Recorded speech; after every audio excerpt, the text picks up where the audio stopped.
ko akalaing ganitong magiging pagtrato mo sa mga nangyari sa atin, William. Akala ko kasi, kung meron man ako masasandalan sa sitwasyon kong ito, ikaw yun. Kaya nga dinidiretsa na kita, Marla. Wala kang maasahan sa akin sa katayuan mo yan. Saka, huling pag-uusap na natin ito, ha? Huwag mo na ulit akong lalapitan dahil mapapahiya ka lang. Handog ng DZRH ang tula sa kanyang panahon. Paano nga ba lalabanan ang takot sa pagkabigo upang muling buuin ang mga pangarap? Mga kaibigan, narito po ang naging karanasan ni Marla sa ating dulang sa kanyang panahon.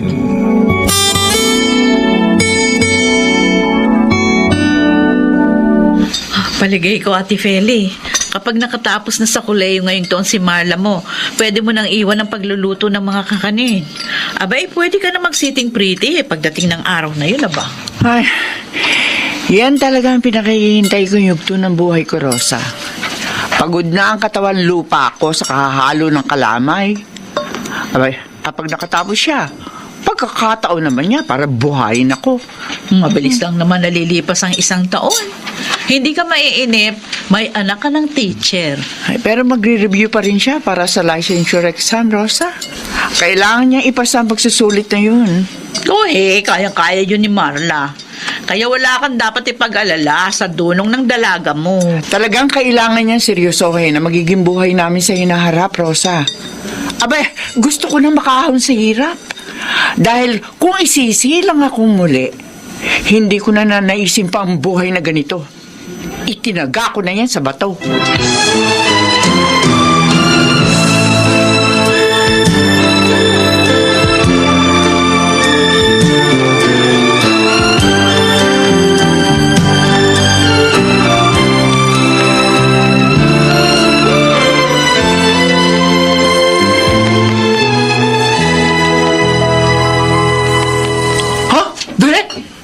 Sabi mo? Nadala mo ba sa... Tama ba yun? Nadala mo sa biglang liko si Mari? 3 beses na nga, Dre. Oh? Ikaw naman. Tragis. Hindi ako makapaniwala. Napakasuplada na babae yun. Oo nga, alam mo minsan, nakasalubong ko kinindatan ko. Umiti. Tapos sinubukan kong sundu-sunduin sa university nila. Oh. Hanggang yayain ko na sa isang motel sa Avenida. Loko. Grabe, Dre. Ang bilis mo talaga sa babae. Tanong, seryosohan na ba yan, ha? Ha? Matinong babae yung kinalaw ko, pre. Ako? Magsiseryoso sa babae? Para namang hindi mo kabisadong kategorya ko, pare. Ha? Kapag natikman ko na, ayoko na.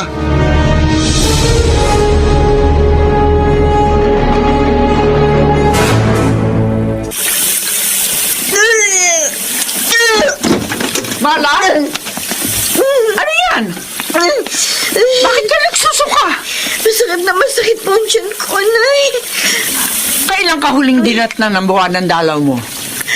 Sumagot ka, Marla. Kailan, ha? 2 buwan na po akong dinate, Nay. Nangyokot! Sino ang magaling na lalaking ama ng dinadala mong yan? Sino? Si William po, Nay. Si William?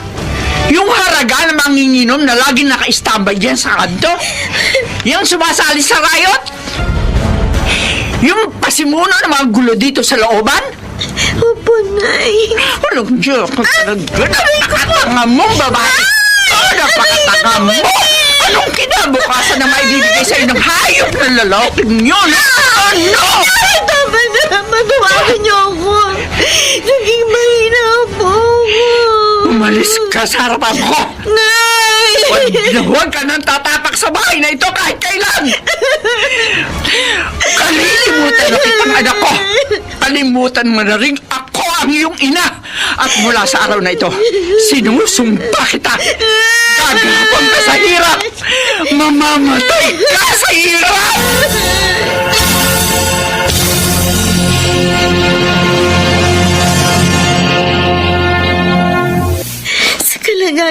kong ito, wala ako ibang mapupuntahan kundi ikaw, William. Hindi tayo po pwedeng magsama, Marla. Di sarili ko nga, hindi ko alam kung saan ko ilalagay. Pero dugot laman mo itong dinadala ko. Yan ang isa pang hindi ko masasagot sa'yo. Kahit kailan, hindi ko isusubong sarili ko sa ganyang obligasyon. Hindi ko akalain ganito ang magiging pagtrato mo sa mga nangyari sa atin. Ang akala ko, kung meron man ako masasandalan sa sitwasyon ko ito, ikaw yun! Kaya nga dinidiretso na kita eh. Wala kang maasahan sa akin sa katayuan mong yan. Saka huling pag-uusap na natin ito, ha? Huwag mo na ulit akong lalapitan dahil mapapahiya ka lang.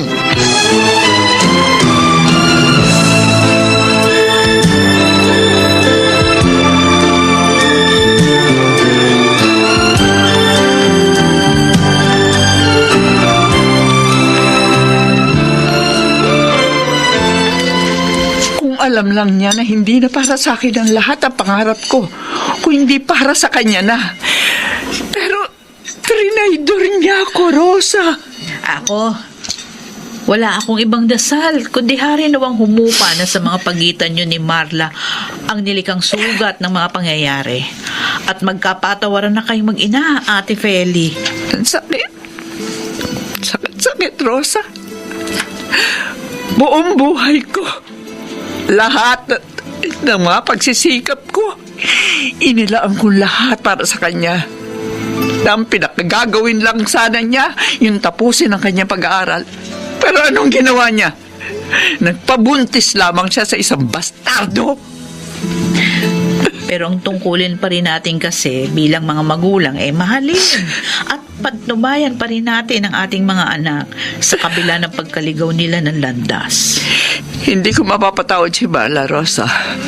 Kung ikakatwiran niya para sa pansarili niyang kapakanan ang pinili niya, napaksakim niya.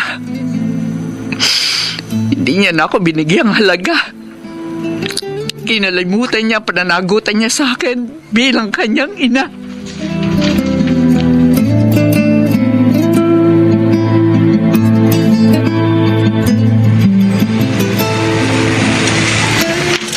Marla! Marla! Tio Delphine? Bakit ganyan ang ayos mo? Ang dumi-dumi mo. Saka bakit kinakalkal mo mga basura dyan sa basurahan? Nangangalakal po ako, Chong. Tsaka, baka may makita rin po akong pagkain dito sa basurahan. Gutom na po ako eh. Ay, naku, Diyos kong bata ka, oh. Masama sa kalusugan mo at sa pinagbubuntis mo ang ginagawa mong yan. Mabuti pa, halika. Sumama ka na sa akin pa uwi. Naroon ng tsarosa mo sa bahay. Huwag na po, Chong. Salamat na lang po. Tiyak na magagalit po si inay kapag nakita ko nasa poder ninyo. Pati kayo madadamay sa galit niya. Hindi ko iniintindi ang galit ng nanay mo. Ang inaalala namin, ikaw. Abay, hindi kami papayag ng tsarosa mo na magpakalat-kalat ka sa kalsada. Lalo na, nagdadalang tao ka pa. Chong, umiikot yung paningin ko. Ay, nako. Hello. Teka. Hindi ko matutumba. Teka. Kumapit ka sa akin. Namumutla ka. Buti pa, dadalhin kita sa pinakamalapit na ospital. Ngayon din.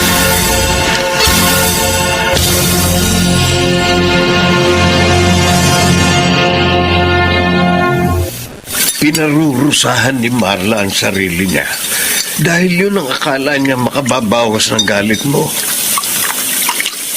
Doon sa ginawa niyang pagsuway sa iyo, Ate Feli. Ang mahirap lang, nadadamay ang sanggol sa sinapupunan niya sa ginagawa niyang pagpapahirap sa kanyang sarili. Itinuring ko ng patay ang malang sinasabi mo, Delphine. Nasa isang ospital si Marla, ate. Masyadong mababa ang kanyang presyon. Natuklasang kulang din siya sa mga nutrisyong kailangan ng isang nagdadalang tao. At maaaring makaapekto ang mga yon sa dinadala niyang sanggol. Sinasabi mo bang lahat yan sa akin para makonsensya ako, Delphine? Kung alam mo lang na mas mahirap at masakit ang pinagdadaanan ko. Dahil sa katraidora ng babaeng yun. Umasa ako iaahon niya ako sa hirap. Pero heto, naghahalo pa rin ako ng kalamay at habang buhay na maghahalo na lang ako ng kalamay.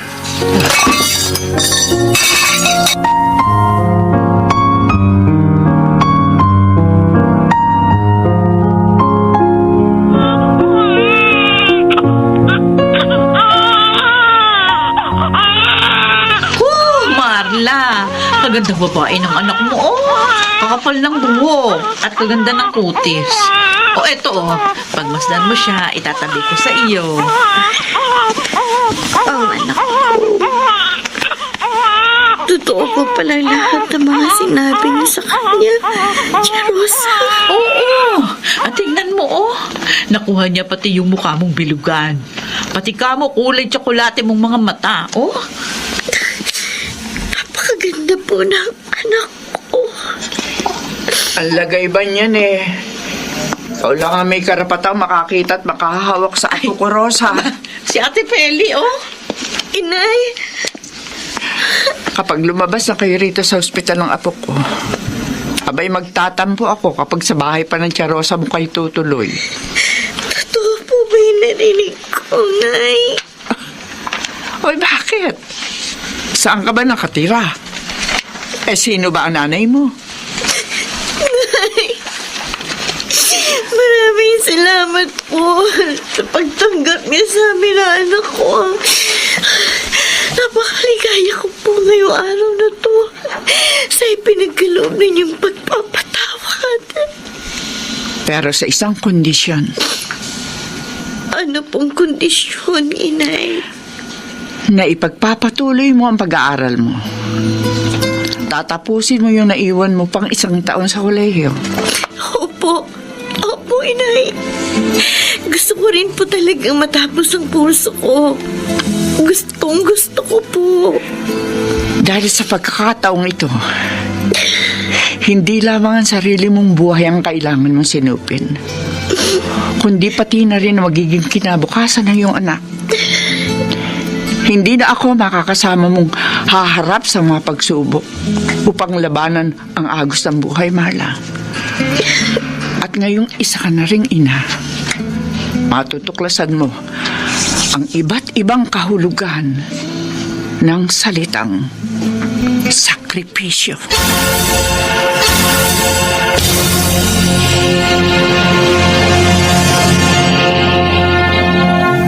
Walang anumang yaman ang makakatumbas sa magagandang pangarap na hinahangad ng isang ina para sa kanyang minamahal na anak. Mula sa isang mabuting buhay na inaasam-asam, tungo sa isa ring puno ng pangakong bukas sa kanyang panahon.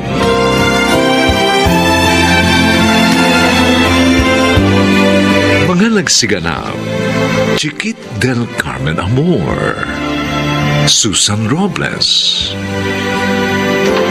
Rosana Villegas, Phil Cruz, Lionel Benamin, at ang inyong lingkod. Special Sound Effects, Jerry Mutia. Technical Supervision, Bong Muyar at Eric Lucero. Musical Scoring, Buboy Salong. Ang kasaysayang ito'y mula sa panulat ni Sel Barnum. At sa pinagsamang direksyon ng inyong lingkod, June Martin Legaspi at Bobby Cruz. Sa kanyang panahon.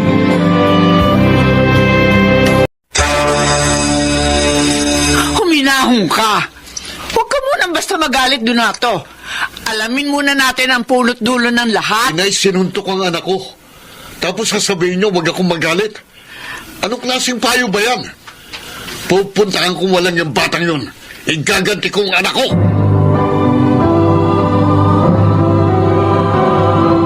Handog ng DZRH ang tula sa kanyang panahon. Nakaaakit ang kapangyarihan. Kaya naman marami ang naghahangad na ito ay makamtan. Mga kaibigan, narito po ang naging karanasan ni Donato sa ating dulang sa kanyang panahon. O pagkatapos, anong nangyari, anak? Sabi ko po sa kanya, sige, suntukin mo ako. Hmm. Susumbong kita sa papa kong pulis. Ha! Atras siya, kahit mas malaki pa siya sa akin. Yak, natakot na yon. Tama lang ang ginawa mo para hindi ka binubuli. Naalala ko po kasi yung sinabi niyo sa akin eh. Mas mabuti na yung ako yung mambuli kesa ako ang mabuli. O, totoo yun. Kaya ikaw, huwag kang papayag na maapi, ha? Opo. Lumabang ka at isumbong mo silang lahat sa akin kapag sinaktan ka. At ako nang bahalang marap sa kanila. Opo, Papa. Tatandaan ko yan. Ikaw naman, Donato, oo. Oh, Bakit ba ganyan lang tinuturo mo sa apo ko? Kung wala lang sa ibang bansa ang asawa mo, Jack, pupunahin ka rin niya. inay, walang masama doon. Kaya may nangaapi dito sa mundo dahil may nagpapaapi. At ayokong maging ganon ang apo nyo. Para saan pa taging pulis ako kung hindi ko siya ipagtatanggol? Dapat turuan mo siyang lumayo sa gulo at magkaroon ng mababang loob. Lola, yung mga hindi lumalaban, duwag yun. At ayaw po namin ni Papa ng ganun. Di ba po? Oo, anak. Kaya sa akin ka makinig lagi, ha? Huwag mong intindihin yung lola mo.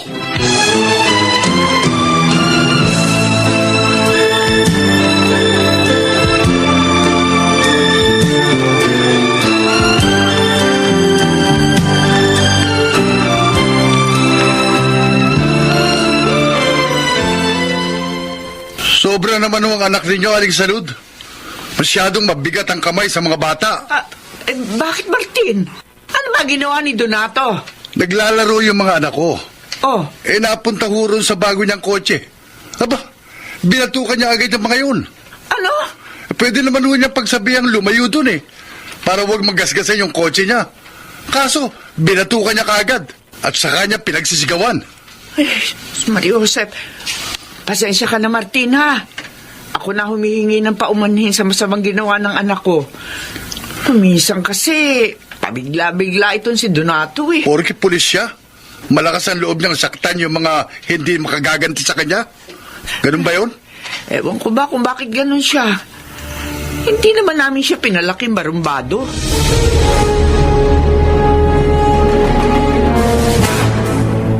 Inay, dapat lang sa mga batang yun ang batukan.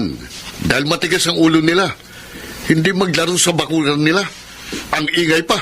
Pero mali pa rin yung ginawa mo, Donato. Hindi mo anak ka mga iyon. Gusto mo bang gawin din ng iba yung kay Bonbon? Yan ang hindi nila magagawa sa anak ko, Nay. Dahil malilintikan sila sa akin. Mananagot sila. Kaya nga, huwag mong gawin sa iba ang ayaw mong gawin sa iyo ng kapwa mo. Anak, pakinig ka naman sana. Para sa iyo naman yung sinasabi ko.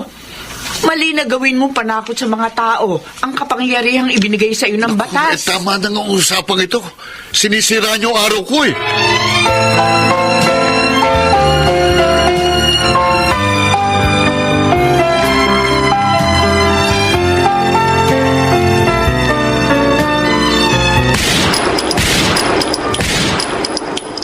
Oh! Galing niyo, Papa! Tinamaan niyo yung target! Talagang magaling ang papa mo, anak. Alam niyo, paglaki ko, gusto kong maging pulis tulad niyo. Bakit naman? Kasi, idol ko kayo. At saka, parang walang makapang-api sa akin. Matalino ka talaga, Bonbon. Talagang walang uubra sa'yo kapag pulis ka. Lalo na kapag mataas ang ranggo mo. Kaya tama lang, nahangarin mong maging pulis.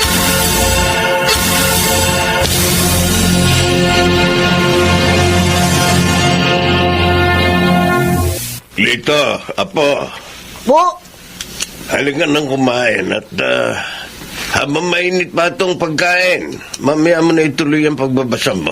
Sige po, Lolo. Oh, Lolo, Ano yan? may tatanong po sana ako sa inyo eh. Tungkol saan? Bakit po ba? Hindi ko kinagis na ng nanay at tatay ko. Apo, buntis noon ng nanay mo sa iyo. Kaso niloko siya ng tatay mo. Sinawing palad naman na mamatay siya nang isilang ka. Kung ganun,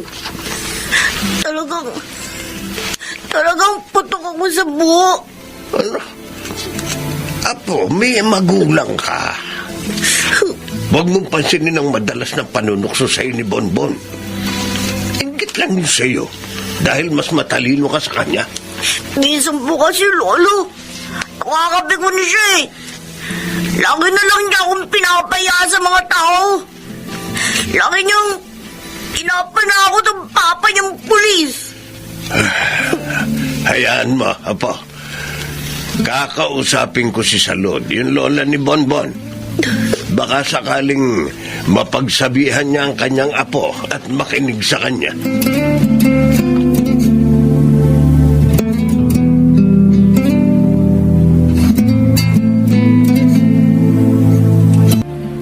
Hoy! Putok sa buho! Dali nga! Lagi mo na lang ako tinatawag ng ganun. Alam mo namang Lito ang pangalan ko ah. O bakit? Totoo namang puto ka sa buho ah. Kasi wala kang nanay tsaka tatay. Ha? Uwi na ako. Tiyak na inintay na ako ng lolo ko. Hindi ka lang pala putok sa buho eh. Bastos ka pa. Kinakausap pa kita, iiwan mo na ako. Eh, ano ba ba ang sasabihin mo? Tigilan mo ng pagsipsip sa advisor natin ha. Alam ko naman eh. Kaya matataas yung mga grade mo sa test natin. Dahil sumisipsip ka sa teacher. Hindi totoo yan ha. Totoo yan! Kunwari, tinutulungan mo pa. Di mo naman ako kayang talunin sa mga test kung hindi ka sisipsip eh. Kasi matalino ako. Nag-aaral din ako mabuti, Bonbon. Kung ayaw mo maniwala, bahala ka. Talagang hindi ako naniniwala sa'yo. Butok ka sa buho, no? Tama na ha. Walang nanay, walang tatay, putok sa buho. Putok, putok, putok. Ito ang yan, tumigil ka na. Aray! Walang niya ka! Sinuntok mo ako, ha? Mundangan sa papa ko!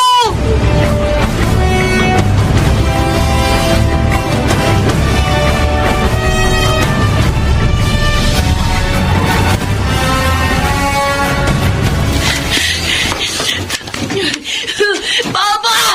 Lolo! Oh, Bonbon! Bakit ka umiiyak? oo nga. Ano nangyari? Umahangos ka pa ng dumating. Kasi si Lito, Oh. tinuntok ako! Ito! Oo nga. Walang yan yun. Hindi na natakot sa kinalaban niya. Huminahon ka. Anong yung minahon na Ka yan? munang basta magalit, Donato. Alamin muna natin ang punot dulo ng lahat. Inay, sinuntok ang anak ko, tapos sasabihin niyo, huwag akong magalit. Anong klaseng payo ba yan? Pupuntahan kong walang yung bata yun. Igaganti kong anak ko.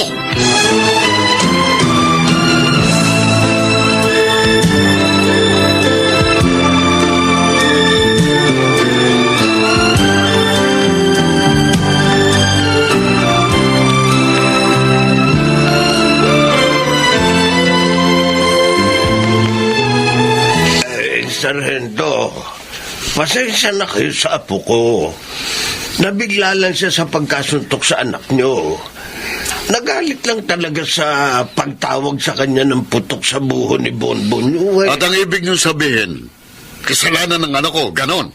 Ang ibig kong sabihin, hindi naman po palaaway ang apo ko eh. At ang anak kong palaaway.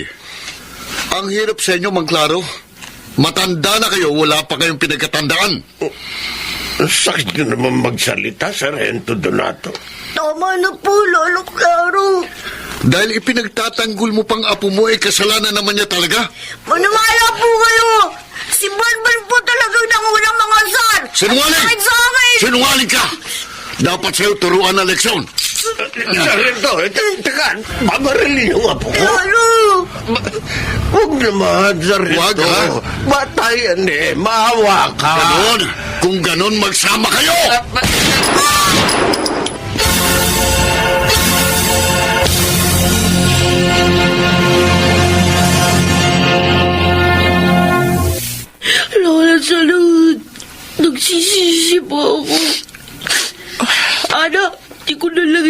si Lito para hindi niya ako sinuntok. Kasi manahingit ako sa kanya eh. Kasi palaging matataas ang nakukuha niyang grade sa test namin. Sana nga, Apo. Hindi mo na lang tinawag ang papa mo. Sana makaligtas si Lito sa kamatayan. Huwag sana sila mamatay. Apo, sandali Matawag yung anak ni Claro na nagbabantay sa kanila sa ospital. Hello, Nida? O ano, kumusta na? Ano nalagay ng maglolo? Ha? Lola, bakit po? Ano po sabi nung kausap niyo? Patay na sina Claro at Lito, Apo. Hindi sila nakaligtas sa pagkabaril ng papa mo. Ibig sabihin, mabibilang ko si Papa. Ayoko makakulong si Papa. Ayoko!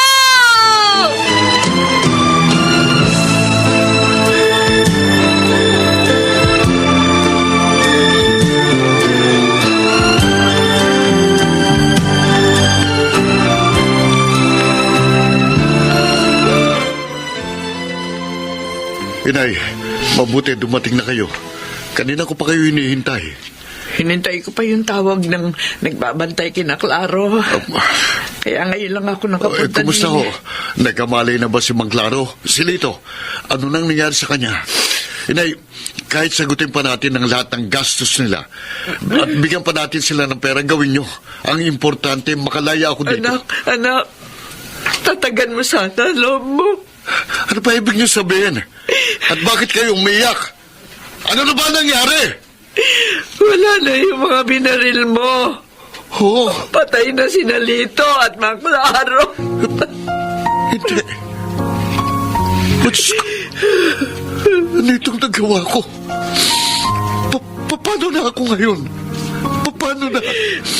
Kung nakinig ka lamang sana sa akin noon, na lumayo sa gulo at maging mahinahon, hindi mo sana sasapitin ito eh. Patawarin niyo ako, Nay. Patawarin niyo ako. Sikapin mo magpakabait dito, anak. Hihintayin namin na iyong paglaya. Patawarin mo po ako, Diyos ko. Naging mapagmalabis ako. Patawad po.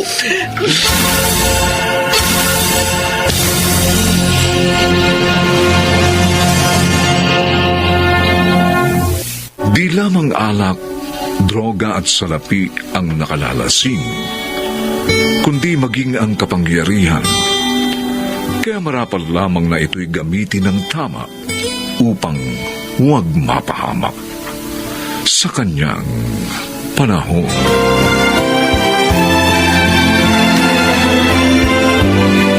Mga nagsigala, Phil Cruz, Rosana Villegas, Chiquit del Carmen Amor,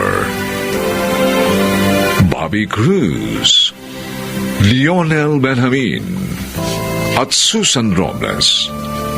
Special Sound Effects Jerry Mutia. Technical Supervision Eric Lucero at Bong Muyar. Musical Scoring Buboy Sanog.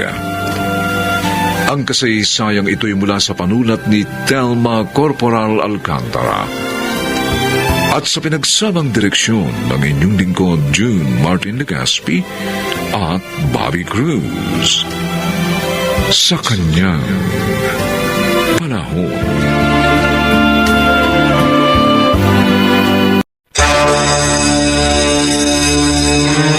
Ngayon ako pagbabayarin mo sa upa?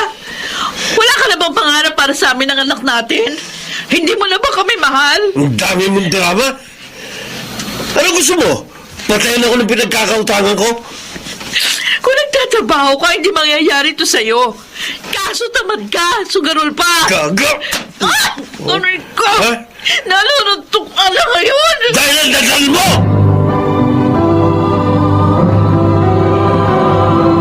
Handog ng DZRH ang tula sa kanyang panahon. May mga taong inaabuso ang ginhawang natamo at kahit mahal sa buhay ay nagagawang pabayaan. Mga kaibigan, pakinggan natin ang naging karanasan ni George sa ating dunang sa kanyang panahon. Ano? Bakit mo naman ginawa yan, George? Ni hindi mo man lang sinabi sa akin. Malaki utang ko sa sugalan na dapat kong bayaran, Femi. Kaya binenta ko ang kotse. At saka, bakit ka ba nagagalit? Mana ko naman yun sa mga namatay kong magulang. Eh, ginagamit ko rin yun sa pagtatrabaho ko. O, di mag-commute ka na lang. Ano? Mag-taxi. Wala ka talagang awa sa akin. O kaya mag-ipon ka. Para kahit second hand na kotse, makabili ka. Hindi yung umaasa ka sa minana ko. Sakit mo naman magsalita. Parang hindi mo ako asawa. Bakit ikaw? Di ba ikaw yung dapat bumuhay sa amin ng anak natin? Pero inaasa mo sa kita ko ang lahat ng pangangailangan natin. Na hindi ka man lang gumawa ng paraan para matupad yung mga pangako mo sa akin nung bago tayo ikasal. Sinabi ko na sa'yo, malaking utang ko sa dalawang sugalang pinupuntahan ko. At kailangan bayaran ko yun para hindi ako madisgrasya. Huwag ka lang umangal!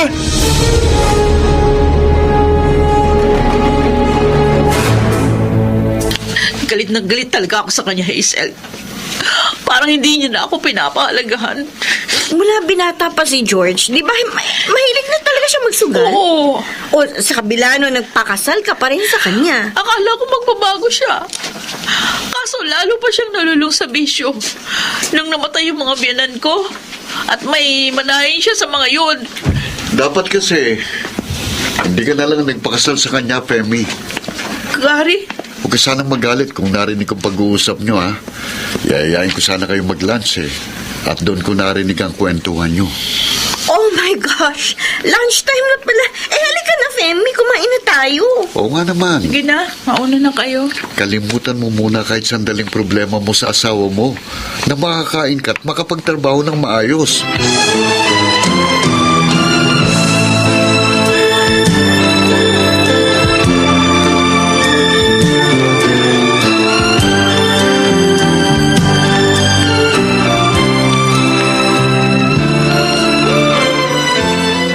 Bilib na ako sa'yo, George. Pero wala nagawa si Femi nang ibenta mo ang kotse mo. Sabi ko naman sa'yo, Rex, hindi siya obra sa akin eh. Mana ko yata yun. Pero teka, paano yun? Nagtataksi na lang siya, gano'n? Uy, kaya naman niya yun eh. Kahit nga mag-jeep eh. Ikaw talaga, oh. Eh, pre, huwag ka magagalit, ha? Pero parang hindi mo na mahal ang misis mo, ha? Sa totoo lang, Rex, mas masaya ako pag nasa kasino. Ay, naku. Tara na! Nangangati na ako maglaro.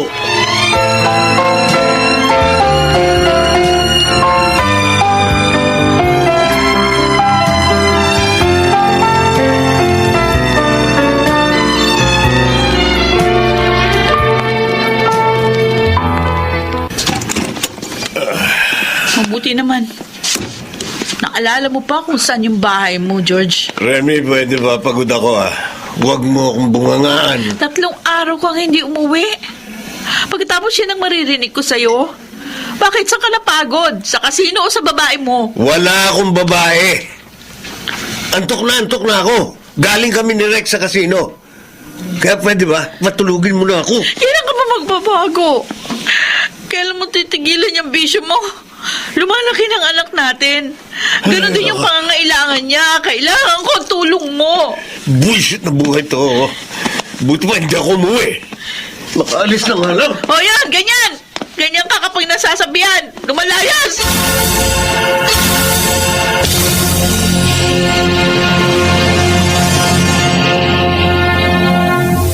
Punong-puno na talaga ako sa kanya, Hazel. Pinagsisisihan ko nga bakit nagpakasal pa ako. Punong-puno ka na. Pero magkasama pa rin kayo. Ayoko lang kasing mawala ng amang anak ko. Pero hindi rin nagiging masaya ang anak ninyo. Dahil sa lagi ninyong pag-aaway. Ay, ano bang gagawin ko? Gusto ko sana magbago siya. Sa kanya dapat mag-umpisa ang kanyang pagbabago. Kaso nga ayaw niya eh. Wala, addict na siya sa sugal eh. Ang magagawa mo na lang ay iayos ang buhay ninyong mag-ina.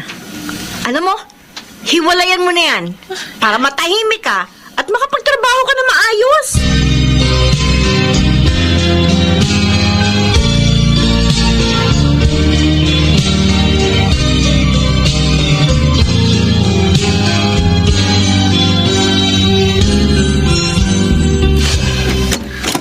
George, mabuti dumating ka na.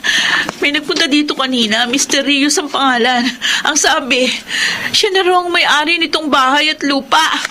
George, ano ba to? Totoo sinabi niya. Ha? Pati itong tinitira natin, binenta mo? Ay, saan na kami ngayon titira? Uupa na lang tayo ng maliit na bahay. Ano? Total, wala naman tayong sasakyan eh. Mabuti ang maliit na bahay, mura lang. Makakaya mo ng bayaran yun. Ano? Ngayon ako pagbabayarin mo sa upa? Oh, Wala ka na bang pangarap para sa amin ng anak natin? Hindi mo na ba kami mahal? ang dami mo naman drama. Ano gusto mo? Patayin ako ng pinagkakautangan ko? Ikaw nagtatrabaho ka, hindi mangyayari to sa'yo. Ay kaso tamad ka, sugarol pa! Gaga! Aray ko, nanununtok ka na ngayon. Dahil ang daldal mo! Ito ang una at huling panununtok mo sa akin, George. Hindi mo na to magagawa uli. Ano ibig mo sabihin? Iiwan ka na namin ni Junior!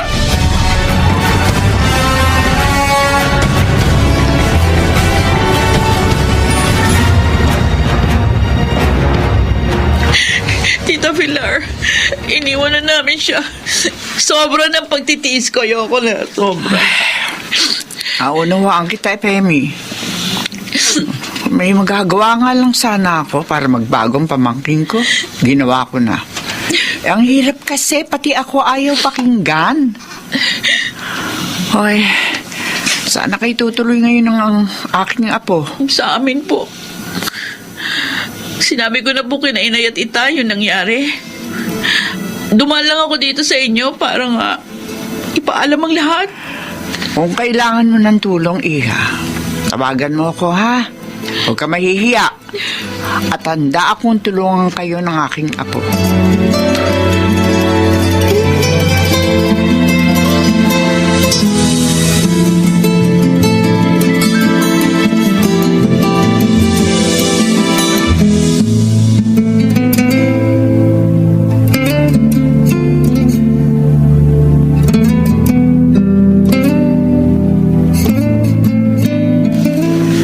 Dito ka lang nakatira, George. Well, ang liit dito ah. Ayos lang yun, Rex. May banyo naman dito sa loob ng bahay eh. Ang mahalaga, mura ang upa rito. At higit sa lahat, may pangkasino ako. Sa bagay nga. Pero teka, hindi ka ba nalulungkot? Mag-isa ka na lang. Hindi. Buti nga tahimik na eh. Wala nang makikialam sa lahat ng gusto kong gawin. Uy, teka. May sinabi nga pala si Greg eh. Oh. Yung isa natin tropa, hiring daw sa kumpanya nila. Baka gusto raw natin mag-apply. Tutulungan niya tayo. Ba't ako mag-a-apply? May pera pa naman ako. Ha? Abala lang yung trabaho yan sa pagkakasino ko. Yan ang gusto ko sa'yo, pre. Pareho tayo ng pananaw.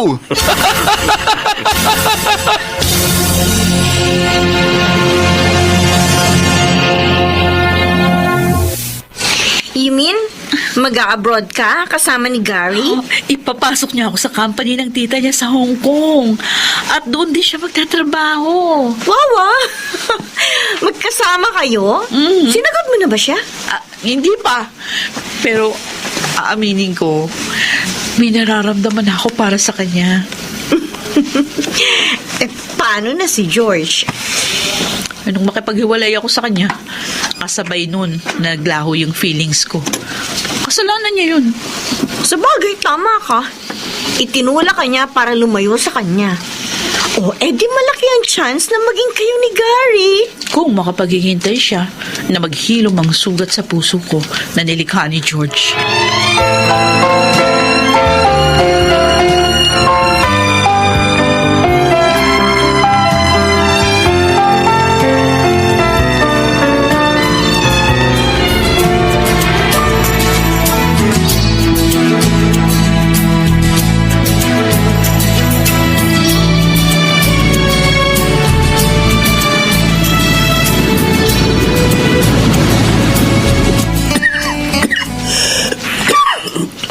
Tita Pilar, Tinawagan ako ni Rex. Sinabing, dito ko na nga raw nakatira at may sakit. wala na po pang-upa sa bahay, tita. Ano ba naman kasi itong ginawa mo sa buhay mo, iho? Inubos mo lahat ng kabuhayang minana mo sa iyong mga magulang. Ni hindi ka nagtrabaho. Nagsisisi na ako, tita. Dahil sa pagkalulong ko sa sugal at pagiging tamad, hindi ko na rin maipagamot ang sarili ko. Pati pamilya mo nawala sa iyo. Ang anak niyo ni Femi, nasa mga magulang niya. Siya naman nagtatrabaho sa abroad. Mag-isa na ako ngayon, tita. Ano pa ang silbi ng buhay ko? George, ipagagamot kita. At kapag magaling ka na, magtrabaho ka. Magbagong buhay ka na. Maging masipag. Malay mo, baka sakaling kapag nagbago ka na, muli mong mabuo ang iyong pamilya. Maraming salamat po, Tita Pilar. Maraming salamat po.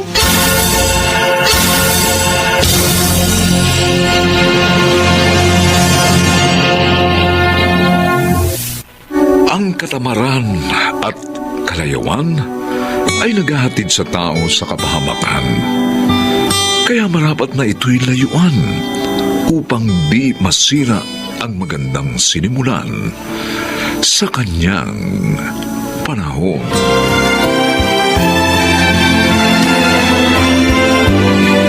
Mga nagsiganap: Lionel Benjamin, Rosana Villegas, Phil Cruz, Chiquit del Carmen Amor, at Susan Robles.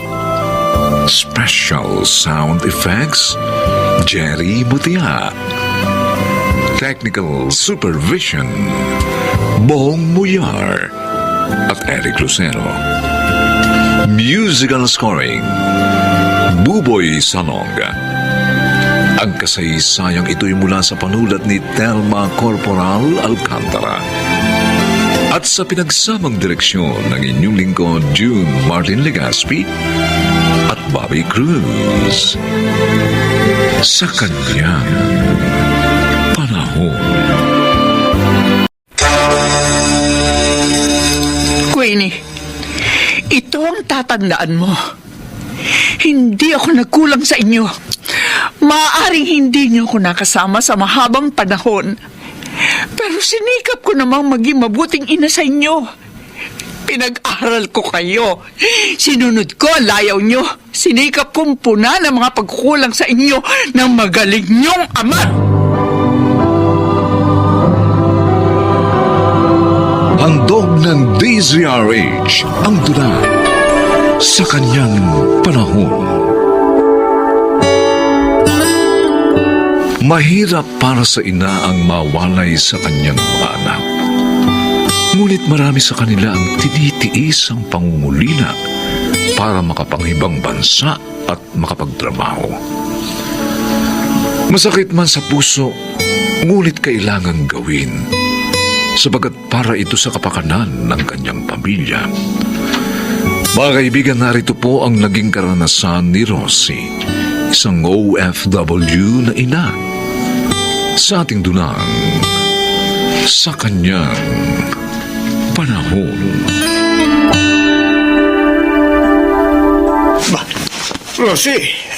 Rosie, buti naman nakauwi ka na. Naligtas. Halika, pasok. Oh, kumusta na kayo dito? Si Yoli. Ilang taon din kasi ako nawala ng Pilipinas Mabuti naman kami ni Yoli. Namalengke lang siya saglit. Alam mo na, maghahanda siya ng maraming pagkain kasi alam niya ngayon ang uwi mo. Ako? Yung mga anak mo naman na yun, maaayos silang lahat.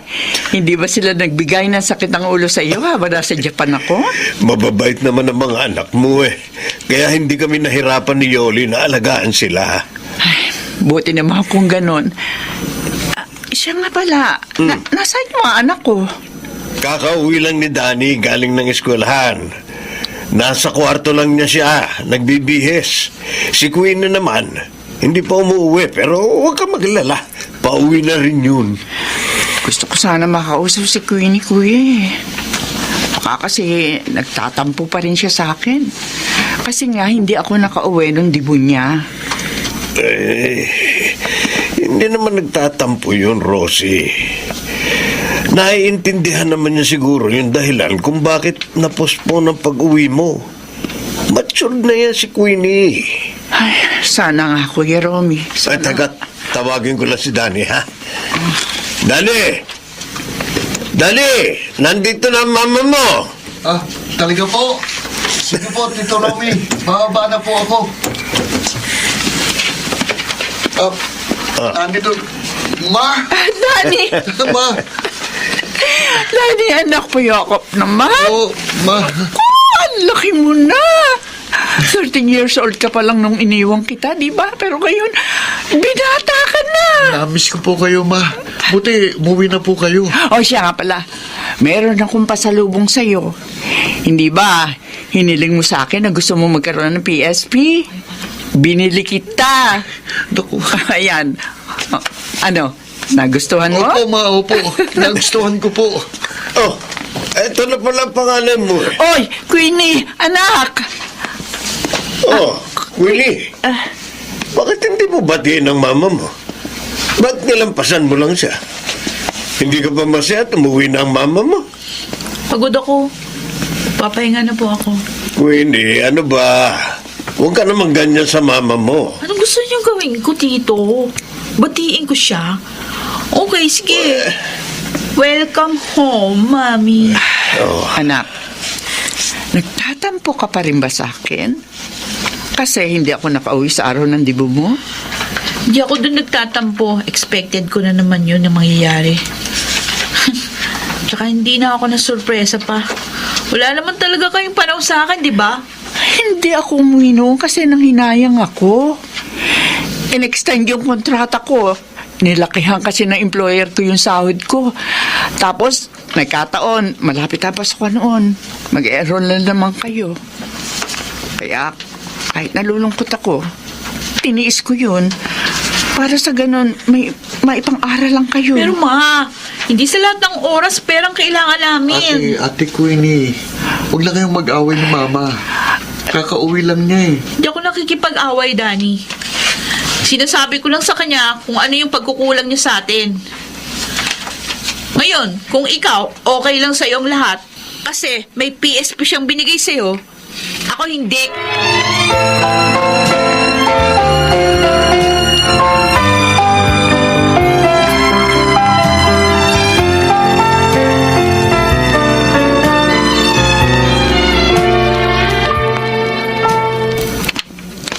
Queenie, saan ka pupunta? Attend lang ako ng party kina Jessa. Aatan ng party ng ganitong oras? Eh bakit hindi ginawang araw yung party? Bakit? Ano ba sa akala niyong party doon kila Jessa? Children's party? Hindi, ma! Sige na, alis na ako. Hindi ka aalis. Naman eh. Hanggang ngayon pa rin ba? Bata pa rin ang tingin mo sa akin? 18 years old na ako, no? Di na ako bata para pigilan kung saan ko gusto pumunta. May isip na ako. At alam ko na kung anong tama at mali. Bilang iyong ina, nag-aalala ko sa kaligtasan mo. Isipin mo, gabi na, lalabas ka pa. Eh kung mapahama ka doon, alalahanin mo anak, nagkalat ang mga kawatan sa ganitong oras. Bukod pa doon, babae ka. Baka mamaya, ma-rape ka lang doon. Okay? Pigilan yun yung pagiging paranoid. Wala namang mangyayari sa akin, kaya ko sarili ko. Queenie, naghihigpit ako sa iyo kasi iniisip ko lang ang iyong kapakanan bilang iyong ina tungkulin kong pangalagaan ang mga anak ko. Tungkulin? Kailan niyo pa nalaman ang salitang yan? Kailan pa kayo naging responsabling ina sa amin ni Danny? Ma, simula sa pagkapanganak namin, hindi kayo nag-alaga sa amin kundi si Tita Yoli. Simulat sa pool, si Tita Yoling nagmahal, nag-alaga, nag-aruga, nagturo at naging kasama namin ni Danny. Lalo na kapag may problema kami. Eh kayo, ayun, Nandun lang kayo sa Japan, nagpapadate at nagpapakama lang sa kung kani-kaninong mga hapon dyan. Bakit niyo ako sinampal? Totoo naman yung sinasabi ko ah. Baka nakakalimutan mo, Queenie. Kung hindi dahil sa akin, hindi kayo makakapag-aral ni Danny. Yung mga perang pinakakain sa inyo ni Yoli, nanggaling din sa akin yon. Yung mga damit mo, mga gamit mo, lahat ang pag-aari mo sa akin, nanggaling lahat yon. Dahil sa pagjajapang ko, nasusunod yun ni Danny, mga luho nyo. O so, parang pinapalabas nyo na kami pang may kasalanan, kaya kayo nagpapakababa ng lipad sa Japan? Ma, Ate Queenie, nag-aaway na naman ba kayo? Pag-iusap, tama na yan. Sige nga, ma. Sabihin na natin na ibigay niyo yung luho namin. Pwede hindi kami nagugutom dahil doon sa mga perang pinapadala nyo. Pero hindi nyo ba alam? Hiyang-hiya na kami sa ginagawa nyo.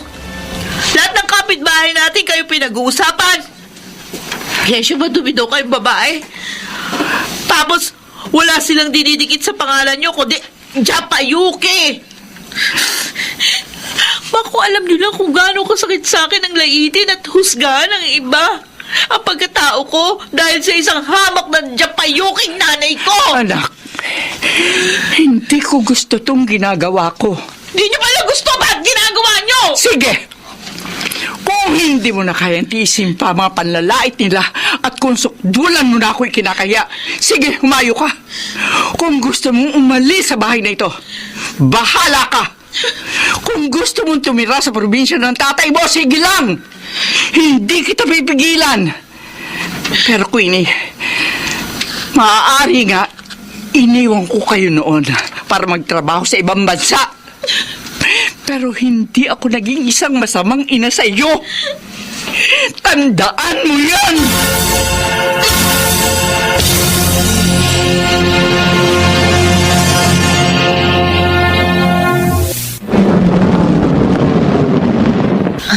Thanks, Daryl. Wala yun, babe. Girlfriend kita eh. Hindi naman ako magsasawang ihatid sundo ka sa inyo. Sorry ha, kung hindi kita pwedeng papasukin sa loob ng bahay namin. Alam mo naman ang mama ko, strict ah. Okay lang yun. Naintindihan ko yun. Okay na yun namin. Aba, good night. Ingat ka ha. Okay. Bye. Bye. Queenie,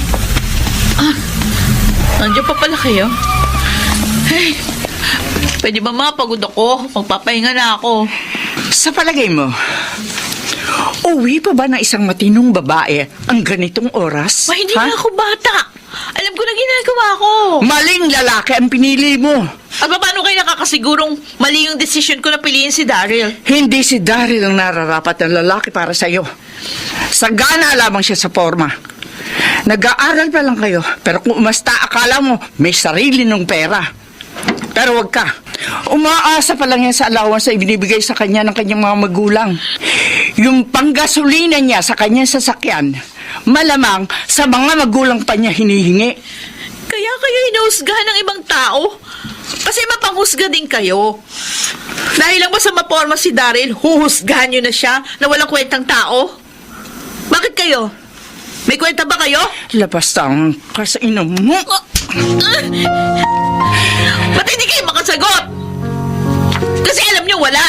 Queenie, ito ang tatandaan mo.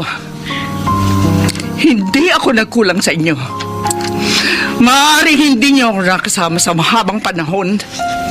Pero sinikap ko naman na maging isang mabuting ina sa inyo. Pinag-aral ko kayo. Sinunod ko ang layaw nyo. Sinikap kong puna ng mga pagkukulang sa inyo na magaling nyong ama. Yung mga panghuhusga sa inyo ng mga tao. Kasi ang nanay nyo, Japayuki. Pero ang totoo niyan, nasasaktan din ako doon. Kung nakatingin kayo ng panghuhusga sa iba, wala pa yan sa kalingkingan na natanggap ko. Minahal ko kayong magkakapatid. Tapos, ganito lang ang igaganti mo sa akin? Anong klase kang anak? Sige, Queenie. Huwag mo akong ituring na ina. Hindi na rin kita ituturing na anak.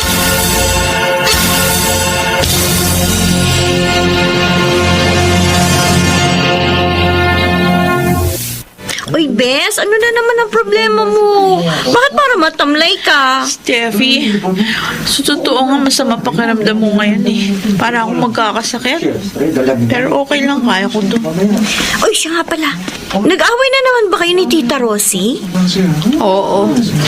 Hindi kami magkasundo ni Mama. Paano palagi niya ako pinagbabawalan sa mga gusto kong gawin sa buhay ko?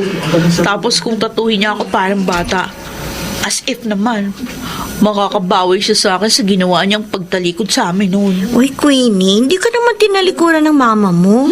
Nagtrabaho siya sa ibang bansa para din sa inyo ni Danny. At saka normal lang na maghigpit sa atin ng mga magulang natin. Lalo na kung nakikita niyang mali na yung ginagawa natin. Gusto ka lang niya ituwid. Naku pinakampihan mo pa talaga si Mama. Kung na lang kaya anak niya. Ay, alam mo kung pwede nga lang sana.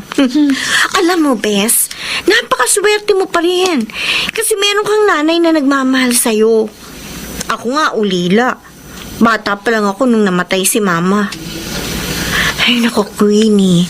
Pahalagahan mong mama mo hanggat nandyan pa siya sa tabi mo. Tandaan mo, iba pa rin ang pakiramdam na kasama mo ang iyong ina. Yung inang nagmamahal at nag-aalaga sa'yo. Ay naku, Bes, huwag mong sayangin ang pagkakataon. Humingi ka na ng tawad sa kanya. Magkabati na kayong dalawa.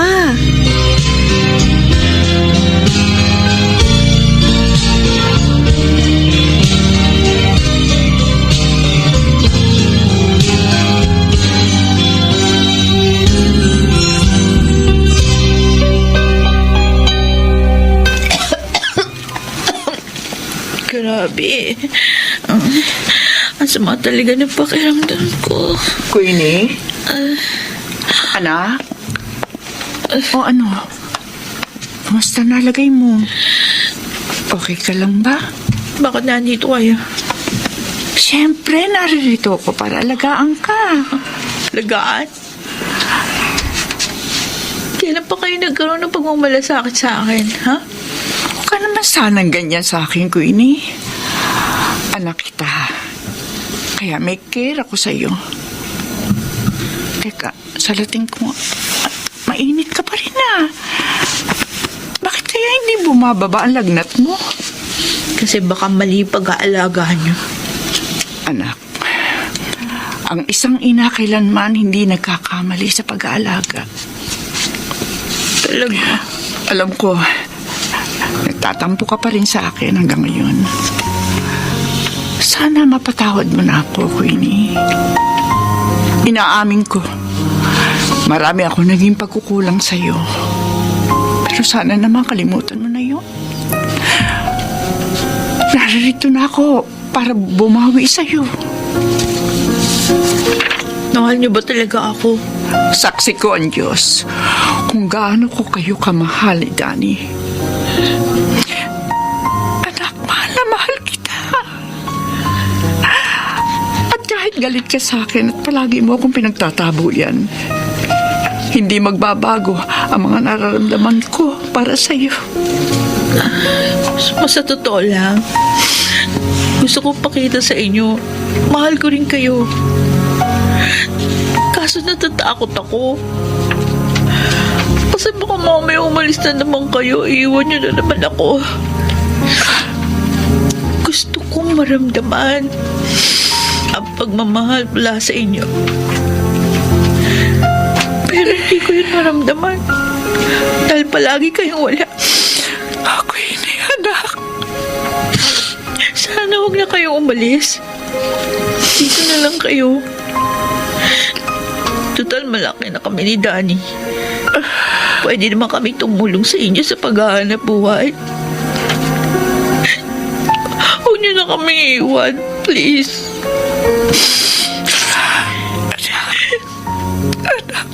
Pinatatawad ko na kayo sa mga naging pagkukulang niyo sa akin. At patawarin niyo rin ako kung naging masama akong anak. Handa naman ako magbago. Magpapakabuti na akong anak sa inyo. Pero pangako nyo lang sa akin. Di nyo na kami iiwan. Huwag ka na mag-alala, anak. Hindi ko na kayo iiwan pa. Hindi na ako babalik pa sa Japan para magtrabaho. Aalagaan ko na lamang kayo ng kapatid mo. Talaga? Oo, anak. Pangako yun. Kaya huwag ka na magtampo sa akin, ha? Okay. Hindi na ako magtatampo sa inyo. Palagi mong tatandaan ko, ini. Mahal na mahal na mahal ko kayo ng kapatid mo. Ako rin, Ma. I love you.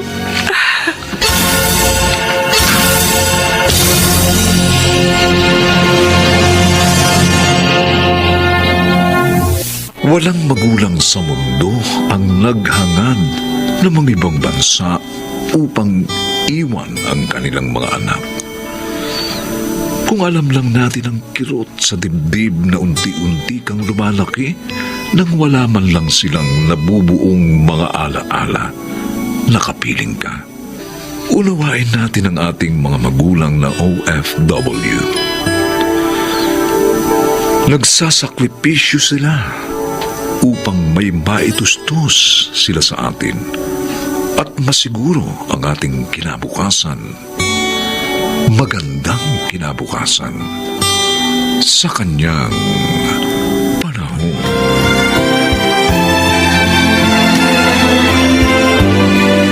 Mga nagsiganap: Susan Robles, Lionel Benjamin,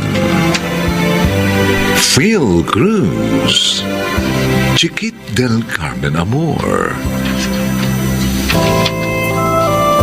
at Rosana Villegas. Special sound effects, Jerry Mutia. Technical supervision, Bong Muyar at Eric Lucero. Musical scoring, Buboy Sanonga. Ang kasaysayang ito'y mula sa panulat ni Krishna Senga. At sa pinagsamang direksyon ng inyong lingkod June Martin Legaspi at Bobby Cruz. Sa kanyang panahon.